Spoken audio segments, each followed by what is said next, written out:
By request, kick-ass facts, corsets. But pew pew pew! Corsets became truly relevant in the 16th century when members of female nobility began wearing undergarments made of whale bones to enhance their shape. Historians have found evidence that corset-like undergarments date back to as early as ancient Greece. Roxy Ann Kaplan is known as the inventor of the popular Victorian-style corset. A writer from England, she was not the first to create or manufacture corset. She was one of the first to use a lace-up design to slim the waist and push up the bust. Wearing a tight corset was a way to display your social status. Because corsets greatly restricted mobility, they demonstrated that the wearer could afford servants to complete everyday tasks. In the latter half of the 18th century, a customized form of corset specially made for men emerged. It did not last long.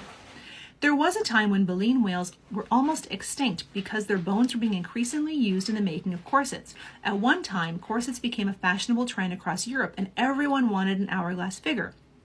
So, baleen whales started being hunted at unprecedented levels. Thankfully, alternatives were found and baleen whales were saved.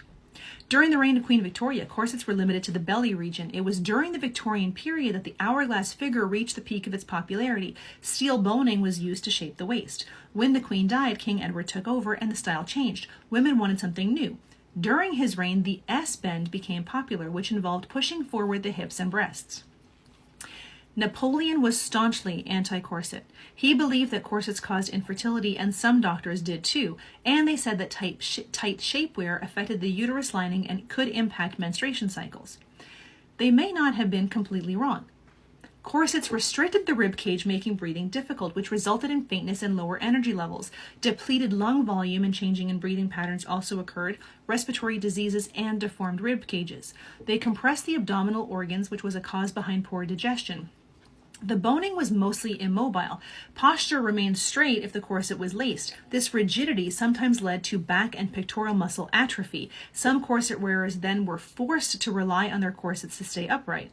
They were blamed for birth defects and miscarriages, and corset wearers were more vulnerable to pneumonia and tuberculosis. Flexible and elastic health corsets became popular in the late 19th century. They were created as a healthy alternative to regular corsets. In the late 19th century, a figure dating back to 2000 BCE was discovered. The sculpture depicted a topless woman with an extremely small waist that looked to be cinched by a belt. In the 1920s, or by the 1920s, nobody wanted to wear corsets anymore. Flapper dresses came into style. The more forgiving clothing gave wearers a more androgynous look. An hourglass figure was no longer the epitome of feminine beauty. The women who wore these flowing garments were usually young and single. Many of them held jobs during the day and partied at night. In addition to removing their corsets, flappers also chopped off the long looks that were characteristic of Victorian women. Long locks is what I meant to say.